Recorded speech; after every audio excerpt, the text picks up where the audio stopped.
तो hello everyone, welcome back और हाजिर हूँ आप सबके लिए एक न्यू थाई लव स्टोरी के साथ जो कि time travelling and history romance पे बेस्ड होने वाली है।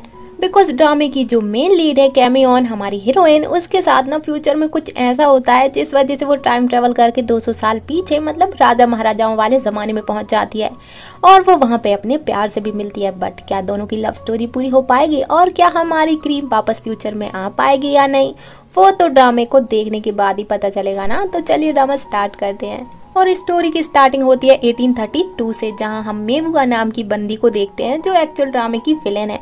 और ये आधी रात को अपनी बहन पथोम के साथ ब्लैक मैजिक कर रही होती है और किसी को बदुआ दे रही होती है कि चाहे कोई भी लाइफ हो या कोई भी टाइम, मैं तुम्हें कस देती हूँ कि तुम्हारी लाइफ और तुम्हें पूरी तरीके से डिस्ट्रॉय कर दूंगी।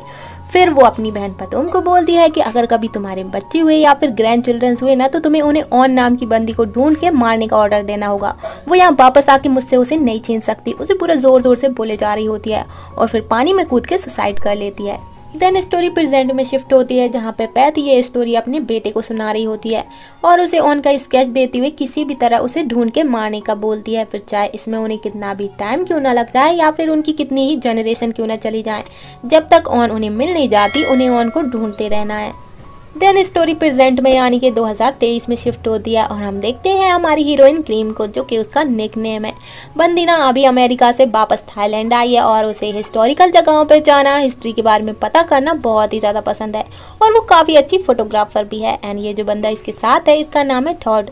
दोनों की माताएं बेस्ट फ्रेंड्स हैं और चाहती हैं कि दोनों शादी ब्याह कर लें। एंड थॉड भी उसे बहुत पसंद करता है। देन फिर थॉड उसे डांट रहा होता है कि तुम्हें जब पानी से डर लगता है तो तुम्हें यहाँ बोट से आने की क्या ज़रूरत थी यहाँ। और यहाँ हमें पता चलता है कि बंदी को तो पानी से डर लगता है और इसीलिए ना उसने स्विमिंग करना भी नहीं सीखी।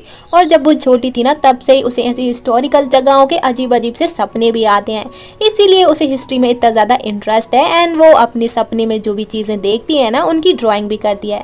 देन क्रीम उसे बोलती है कि ये सब तो उसने इसीलिए किया बिकॉज उसे बोट राइड करना बहुत ही ज़्यादा पसंद है और उसे लगा कि शायद ऐसा करने से उसका डर भी चले जाए। फिर वो जाके वहाँ पे जो रॉयल बोट्स रखी होती हैं उनकी पिक्चर्स क्लिक करने लगती है। तो थॉड उसे बोलता है कि मुझे तो लगा था कि आज हम लोग डेट पे आए हैं तो किसी कलरफुल जगह पे जाएंगे, मतलब कि मूवी देखने या फिर शॉपिंग करने, बट तुम तो मुझे यहाँ लेके आ गई। तो अभी बंदी उसे बोलती है कि सॉरी, मैंने तो तुम्हें पहले ही मना किया था कि तुम मेरे साथ मत चलो, बोर हो जाओगे, बिकॉज तुम्हें ऐसी जगहों पे आना पसंद नहीं है ना। देन फिर वहाँ एक टूरिस्ट गाइड आ जाती है और वो उन्हें बताने लगती है कि ये बोट से गरुड़ डिज़ाइन किए हैं जो कि राजा रामा द्वारा बनवाई गई थी एंड वो तृतीय शासन काल के राजा थे। तो क्रीमी सोचती है कि उसने ये बोट पहले तो कहीं देखी है और वो कहती है कि हाँ मेरे सपने में, बट वो थोड़ी सी अलग थी। तो अभी थॉट वाज लाइक कि ये कैसे हो सकता है, बिकॉज अभी जस्ट बंदी ने बोला है कि ये बोट राजा रामा के ज़माने की हैं, तब से तो कितने साल हो चुके हैं, तो ये बोट तुम्हारे सपने में कैसे आ सकती है। और उसे क्रीम पे बिल्कुल भी बिलीव नहीं होता। तभी हम एक ओल्ड मैन को देखते हैं जो कि दूर से क्रीम को देख के ना बहुत ज़्यादा खुश हो रहा होता है और उसके पास क्रीम का स्केच भी होता है, जैसे कि वो बस उसी को ढूंढ रहा था। फिर सीन एक ओल्ड लेडी पे शिफ्ट होता है जो अपनी मंत्र वंत्र पढ़ रही होती हैं एंड उनका नाम होता है बुआ। और फिर वो अपने बेटे एंड पोते पोती को ऑन का स्केच देते हुए बताती हैं कि उनकी जो ग्रेट ग्रैंड मदर थी पैथ, उनकी लास्ट विश थी इस बंदी को ढूंढना और उन्हें भी ऑन को ढूंढने का बोलती हैं। तो अभी उनका बेटा कहता है कि इसे ढूंढना तो बहुत ही ज़्यादा मुश्किल है बिकॉज हमें बस इसका नाम पता है, मैं ऑन। तो ग्रैंड में बहुत ज़्यादा गुस्सा आ जाती हैं कि चाहे कुछ भी हो या कितना भी टाइम क्यों ना लग जाए, उन्हें इस बंदी को ढूंढ के लाना ही पड़ेगा, वरना मेरी प्रॉपर्टी में से तुम्हें एक फुटी कौड़ी भी नहीं मिलने वाली। तो अभी ये सुनते ही सभी लोग बहुत ज़्यादा शॉक्ड हो जाते हैं और अभी तो उन्हें ऑन को ढूंढ के लाना ही पड़ेगा। देन सीन वही ओल्ड ग्रैंडपा पे शिफ्ट होता है जो अभी थोड़ी देर पहले क्रीम को दूर से देख रहे होते हैं और जैसे ही क्रीम उनकी शॉप के आगे से जा रही होती है तभी वो क्रीम को रोकते हैं और उसे अपनी शॉप से एक मिनी बोट खरीदने का बोलते हैं। देन वो उसे एक स्पेशल बोट देते हैं और बताते हैं कि ये बोट ना उनके कलेक्शन में सबसे ज़्यादा ओल्ड है।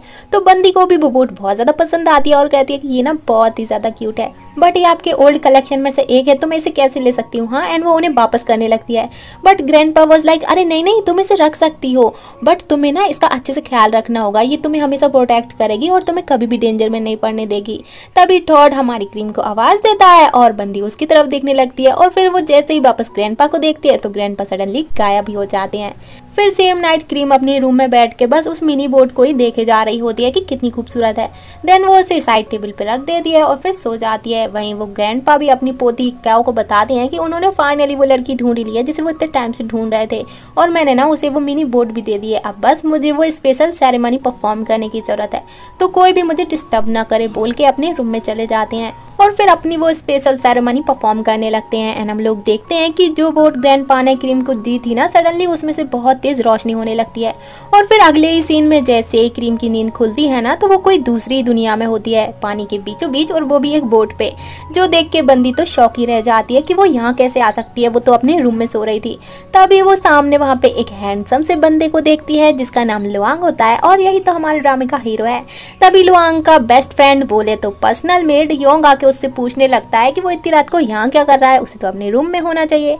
तो लुआंग वाज लाइक कि मुझे ना नींद नहीं आ रही थी और आज का चांद भी बहुत ज्यादा खूबसूरत है, तो बस उसी को देख रहा था। तो योंग उसे चिढ़ाते हुए कहता है कि अब ना शायद तुम्हें अपनी वाइफ की जरूरत है, उसके बाद फिर तुम्हें ऐसे अकेले अकेले चांद नहीं देखना पड़ेगा।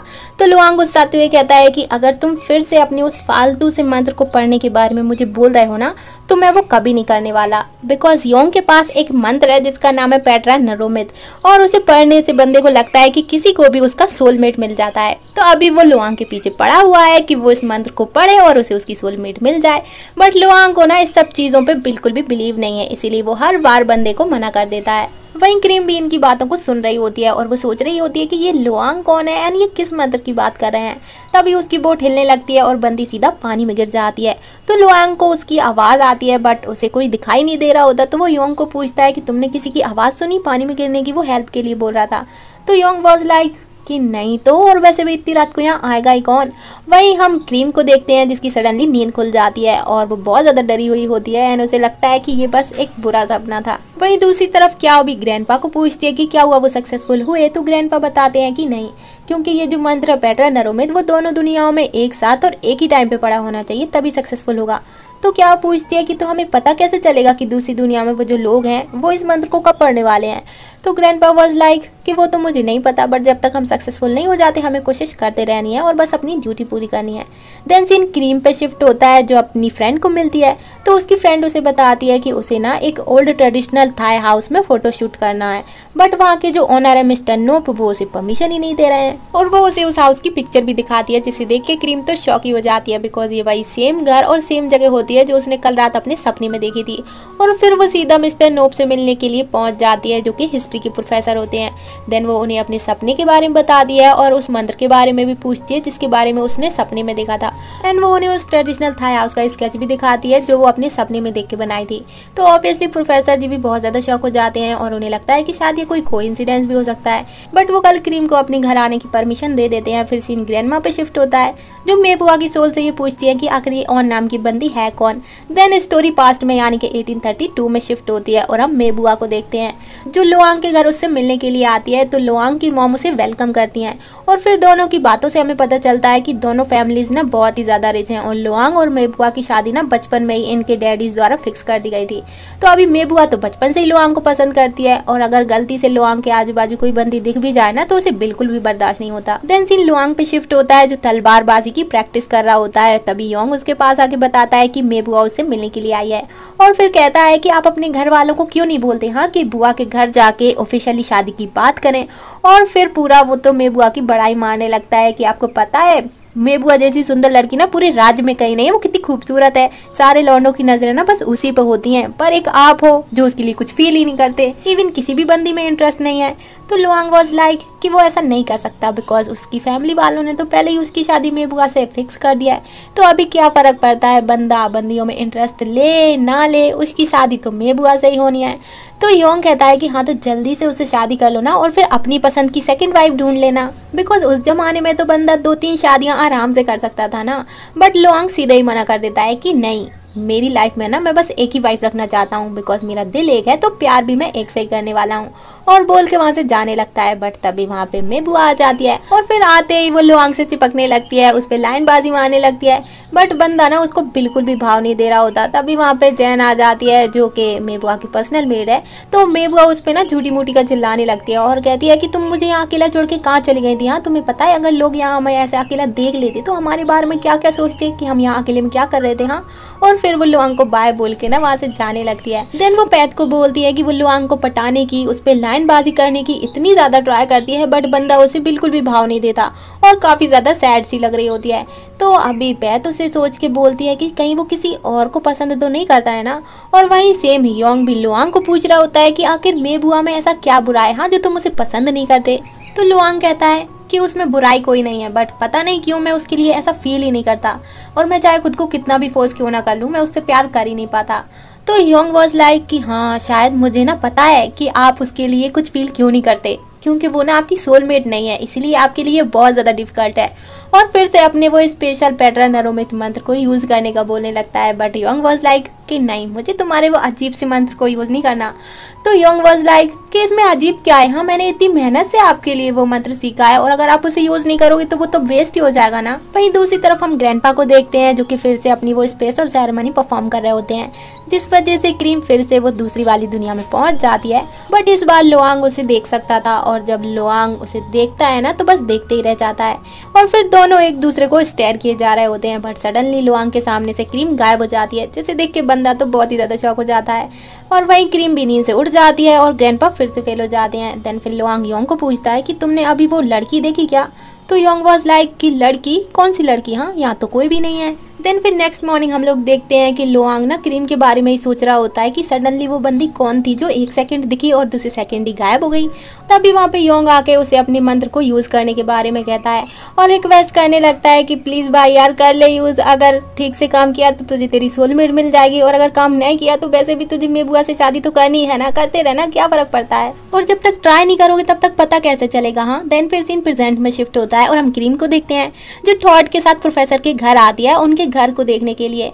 हालांकि वो टॉड को अपने साथ लाना तो नहीं चाहती थी, बट बंदा जबरदस्ती उसके साथ लग गया तो वो क्या ही कर सकती है। देन फिर मिस्टर प्रोफेसर उन्हें अपना पूरा घर दिखाने लगते हैं और बताते हैं कि इस घर का नाम चंपा हाउस है, तो क्या ये वही घर है जो तुमने अपने सपने में देखा था? तो क्रीम बताती है कि हाँ, एंड वो प्रोफेसर को थैंक यू भी बोलती है।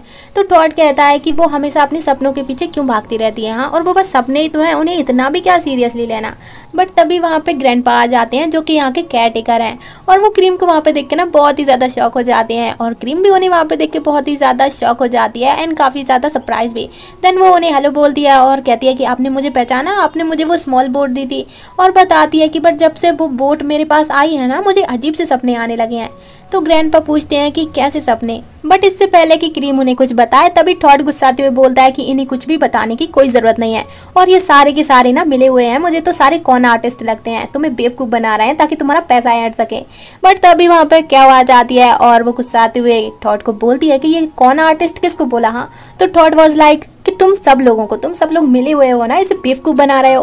पहले ये अंकल जी क्रीम को मिले और उसे वो मिनी बोट दी, और तो और यहाँ के केयर टेकर भी वही निकले, और ये मिस्टर प्रोफेसर साहब जो किसी भी विजिटर को अपने घर तक नहीं आने देते, वो जैसे ही क्रीम का सपना सुनते हैं तो फटाक से उसे अपने घर बुला लेते हैं। वाह, ये तो कुछ ज़्यादा ही कोइंसिडेंस हो गया नहीं? और फिर इसी बात पे दोनों के बीच फाइट हो जाती है, और फिर टॉड गुस्से में क्रीम को लेके वहाँ से चले जाता है। फिर वो घर जाके अपनी मॉम को बोलने लगता है कि क्रीम पूरी पगला गई है, वो बस सपने, हिस्ट्री ये सब के पीछे पड़ी रहती है, वो दूसरी लड़कियों की जैसी क्यों नहीं है, हाँ, जिन्हें शॉपिंग, मूवी, डेट, रोमांस ये सब करना पसंद है।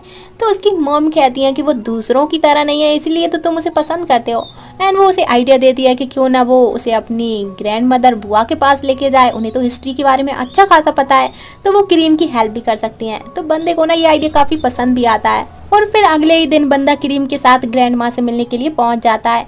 एंड वो क्रीम को बोलता है कि तुम्हें उनसे जो पूछना हो अपने सपनों के बारे में, हिस्ट्री के बारे में, वो तुम उनसे पूछ सकती हो। तो क्रीम वॉज लाइक कि बट वो तो मुझे जानती नहीं है ना। तो टॉड बताता है कि कोई बात नहीं, वैसे भी उन्हें ना स्टोरी सुनाना बहुत ज़्यादा पसंद है। बट तभी वहाँ पे सी आके ना टॉड को चिपकने लगती है, क्योंकि वो उसे बहुत ज़्यादा पसंद करती है, बट टॉड उसे बिल्कुल भाव नहीं देता। एंड वो उसे कहता है कि मैं यहाँ तुमसे नहीं बल्कि ग्रैंड माँ से मिलने के लिए आया हूँ, और क्रीम के साथ वहाँ से चले जाता है। तो सी को बहुत ज़्यादा गुस्सा आता है। तभी सी का भाई वहाँ पे हंसते हुए आता है और उसे चिढ़ाने लगता है एंड कहता है कि ओह, मुझे तो तुम्हारे लिए बहुत ज़्यादा बुरा लग रहा है, टॉड तो यहाँ किसी और बंदी को साथ लेके आया है, तुम्हारा तो दिल ही टूट गया होगा ना ये सब कुछ देख के, और बहुत ज़्यादा हंस रहा होता है। बट उसे लगता है कि उसने क्रीम को कहीं तो देखा है, लेकिन उसे याद नहीं आ रहा होता। वहीं दूसरी तरफ हम क्रीम और टॉड को देखते हैं जो जाके ग्रैंड माँ को मिलते हैं। क्रीम ग्रैंड माँ को हेलो बोलती है, और जैसे ही ग्रैंड माँ क्रीम को देखती है ना तो बहुत ही ज़्यादा शॉक्ड हो जाती हैं, बिकॉज वो बिल्कुल ऑन के जैसी दिख रही होती है जिसे वो इतने टाइम से ढूंढ रही थी। और फिर तो वो सीधा क्रीम का गला ही पकड़ लेती हैं और चिल्लाने लगती हैं कि तुम्हारी हिम्मत कैसे हुई यहाँ पे आने की, मैं तुम्हें मार डालूंगी, ऑन मैं तुम्हें मार डालूंगी, मैं तुम्हें जिंदा नहीं छोड़ूंगी, बोल के पूरा चिल्लाए जा रही होती हैं। और बेचारी क्रीम उन्हें छोड़ने का बोल रही होती है, टॉड भी उन्हें दूर करने की कोशिश कर रहा होता है, पर ग्रैंड माँ उसका बिल्कुल भी नहीं सुन रही होती हैं। बट सडनली ना ग्रैंड माँ बेहोश हो जाती हैं, और सभी लोग ना ये सब देख के बहुत ही ज़्यादा शॉक हो जाते हैं, और बेचारी क्रीम का तो पूछो ही मत, वो तो बहुत ही ज़्यादा डर जाती है। फिर सीन शिफ्ट होता है और हम देखते हैं कि क्रीम टॉड को सॉरी बोल रही होती है और कहती है कि मुझे नहीं पता कि सडनली ग्रैंडमा मुझे देखते ही ऐसे बिहेव क्यों करने लगी और फिर बेहोश कैसे हो गई। तो टॉड कहता है कि तुम्हें सॉरी बोलने की कोई ज़रूरत नहीं है और वैसे भी अब वो बिल्कुल ठीक है और शायद वो ना काफ़ी ज़्यादा ओल्ड हो चुकी हैं इसीलिए ऐसा हुआ होगा। तो क्रीम ना वहाँ पे उसे प्रॉमिस करती है कि वो आज के बाद अपने सपनों के पीछे कभी नहीं भागेगी और ना ही इतनी ज़्यादा क्यूरियोसिटी रखेगी। देन सीन हॉस्पिटल में शिफ्ट होता है जहाँ पे जैसे ही ग्रैंडमा को होश आता है ना तो बस ऑन का ही नाम लिए जा रही होती हैं और फिर अपने बेटे को किसी भी तरह उसे पकड़ के लेके आने का बोलती हैं। तो सीएन उसके भाई को लगता है कि अब तो ग्रैंडमा पूरी पगला चुकी हैं। तो ग्रैंडमा उन पे चिल्लाते हुए कहती हैं कि तुम सब लोग ना यूजलेस हो, मैंने तुम्हें उसे कब से ढूंढने का बोला था बट नहीं तुमसे नहीं हो पाया और देखो वो हमारे कितने ज़्यादा क्लोज थी, कुछ भी करो उसे मेरे पास लेके आओ वरना तुम्हें मेरी प्रॉपर्टी में से ना एक सिंगल बार्ट भी नहीं मिलने वाला। और वहीं हम बेचारी क्रीम को देखते हैं जो बस यही सोच रही होती है कि आखिर ग्रैंडमा ने उसके साथ ऐसा क्यों किया। तभी ग्रैंडमा का उसे कॉल आ जाता है और वो उसे कहती हैं कि सॉरी डियर मैंने तुम्हें डरा दिया बट उस टाइम पे ना मेरी चेस्ट में बहुत तेज पेन हो रहा था तो मैं कंफ्यूज हो गई थी। तो क्रीम उन्हें कहती है कि कोई बात नहीं और अब वो बिल्कुल ठीक है बट ग्रैंडमा उससे उसका एड्रेस मांगती हैं ताकि वो उसे मिलकर सॉरी बोल सकें और फिर उन्हें अच्छा फील होगा। तो बेचारी क्रीम उन्हें अपना एड्रेस दे देती है बट ये सब ना ग्रैंडमा का प्लान होता है ताकि उन्हें क्रीम की लोकेशन मिल जाए और फिर वो उसे किडनैप कर सके। एंड फिर जैसे ही उन्हें क्रीम का एड्रेस मिल जाता है तो फिर वो क्रीम को मिलने के लिए अपने घर के बाहर बुलाती हैं। एंड जैसे ही बंदी उनसे मिलने के लिए जाती है तो ग्रैंडमा के बंदे उसे किडनैप कर लेते हैं और एक वेयर हाउस में लेके जाते हैं। देन सीन क्रीम की मॉम पे शिफ्ट होता है जो टॉड को कॉल करती हैं और उससे पूछती हैं कि क्रीम कहाँ पे है बिकॉज वो अभी तक घर नहीं आई। तो टॉड बताता है कि उसने तो बहुत टाइम पहले उसे घर ड्रॉप कर दिया था तो वो कहाँ जा सकती है। और उसे याद आता है कि कहीं बंदी फिर से चंपा हाउस तो नहीं चली गई और वो क्रीम को ढूंढने के लिए फटाक से चंपा हाउस पहुंच जाता है और पूरे घर में चेक करने लगता है। प्रोफेसर साहब उसे बोले जा रहे होते हैं कि यहाँ पे क्रीम नहीं है बट टॉड उन पे बिल्कुल भी बिलीव नहीं कर रहा होता और फिर वो ग्रैंडपा और केओ पे गुस्साने लगता है कि तुम ही लोगों ने उसे गायब किया है।